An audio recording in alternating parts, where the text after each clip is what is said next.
எதிர்கால கனவுகளோடு தேர்வு எழுத அடியெடுத்து வைத்து மாணவர்களுக்கு சட்டை கிழிந்திருக்கிறது. மாணவிகளுக்கோ அணிகலன்களை அகற்ற வேண்டிய நிலை. நீட் தேர்வு எழுதிய அனுபவம் தமிழக மாணவர்களுக்கு நிம்மதியை சீர்குலைக்கும் விதத்திலேயே நடந்து முடிந்திருக்கிறது. MBBS, BDS படிப்புகளில் மாணவர்களை சேர்ப்பதற்கு தேசிய அளவில் நடத்தப்படும் நுழைவுத் தேர்வான நீட் தமிழகத்தில் சென்னை, கோவை, மதுரை உள்ளிட்ட 8 மையங்களிலும் புதுச்சேரியிலும் நடைபெற்றது.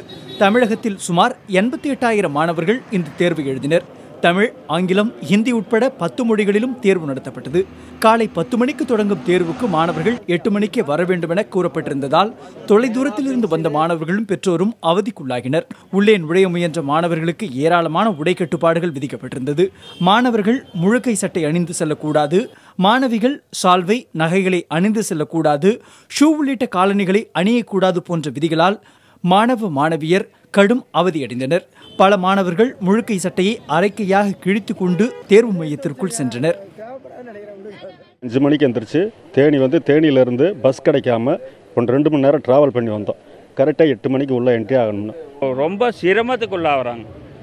ரொம்ப தொலைதூரத்திலிருந்து வராது ஏதாவது ஒன்று தவறு விட்டுட்டாங்கன்னா இங்கே உள்ள அனுமதிக்க மாட்டேங்கிறாங்க. எக்ஸாம் உள்ள செப்பல் இது போடக்கூடாது, நாங்கள் எங்கேயோ லாங்லேருந்து வரோம், இங்கே உடனே செப்பல் இது போடக்கூடாது, சட்டை இது போடக்கூடாது அப்படின்னு சொன்னால் நாங்கள் என்ன பண்ணுறது?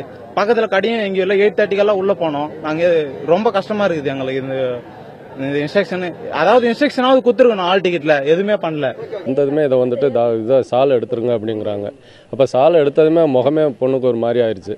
அப்போ திரும்ப இது போயிட்டு உள்ளே மைண்ட் அதிலே இருக்குமா, இல்லை எப்படி சந்தோஷமாக எழுதுமா என்னங்கிறதே எங்களுக்கு இப்போ ஒரு கேள்விக்குறியாக இருக்குது.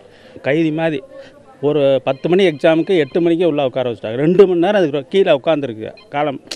அது உள்ளே போகும்போது அது அதுவே இதாயிரும், அது டயர்டாயிரும். பிள்ளை மனசு ஒரு இதாக போய் எக்ஸாம் எழுத முடியாது. தேர்வு குறித்து மாணவர்கள் மாறுபட்ட கருத்துக்களை தெரிவித்தனர். வினாக்கள் சுலபமாக இருந்ததாக சிலரும், கடினமாக இருந்ததாக சிலரும் கூறினர். ஒரு சில கொஸ்டின்ஸ் ரொம்ப ஈஸியா இருந்தது. ஆனா ஒரு சில கொஸ்டின்ஸ் பார்த்தோம்னா எது ஆன்சர்னு கண்டுபிடிக்காத அளவுக்கு ரொம்ப கிரிட்டிக்கலான ஆன்சர்ஸ் எல்லாம் இருந்தது. கொஸ்டின்ஸ் எல்லாம் அந்த மாதிரி டஃபாவும் இருந்தது. 3 hours கம்ஃபர்டபுளா தான் இருந்தது. எக்ஸாம் ஈஸியா தான் இருந்தது. பிசிக்ஸ், கெமிஸ்ட்ரி மட்டும் கொஞ்சம் ஆப்ஷன் ஈஸியா கொடுத்தா நல்ல மார்க் எடுத்துக்கலாம். பயாலஜி ரொம்ப ஈஸியா தான். ஒரு 3 hour கொஸ்டின்ஸ் மட்டும் தான் கொஞ்சம் டஃபா இருந்தது. வேற எதுவும் இல்லை, ஈஸியா தான் இருந்தது. பயாலஜி கொஞ்சம் டஃபா இருந்தது. ஏன்னா ஸ்டேட் போர்டு சென்ட்ரல் போர்டு சம்பந்தமே இல்லை. கெமிஸ்ட்ரி ஈஸியா இருந்தது. பிசிக்ஸ் ரொம்ப டஃபா இருந்தது சார். நாங்க மெட்ரிகுலேஷன்ல படிச்சோம். சிபிஎஸ்ல இருந்து கேட்டாங்க. ஒரு கொஸ்டின் கூட ஒண்ணுமே புரியல. அட்லீஸ்ட் நாங்க அட்டென்ட் பண்ற மாதிரி கூட ஒன்றும் இல்லை. சுத்தமா முடியல. மருத்துவ படிப்புகளில் மாணவர்களை சேர்க்க நீட் தேர்விலிருந்து விலக்களிக்க தமிழக சட்டப்பேரவையில் நிறைவேற்றப்பட்ட மசோதா குடியரசுத் தலைவரின் ஒப்புதலுக்காக காத்திருக்கிறது. இந்நிலையில் தற்பொழுது மருத்துவ படிப்புகள் மாணவர் சேர்க்கை நீட் தேர்வு முடிவு அடிப்படையிலேயே நடைபெற உள்ளது. புதிய தலைமுறைக்காக செய்தியாளர் குழு.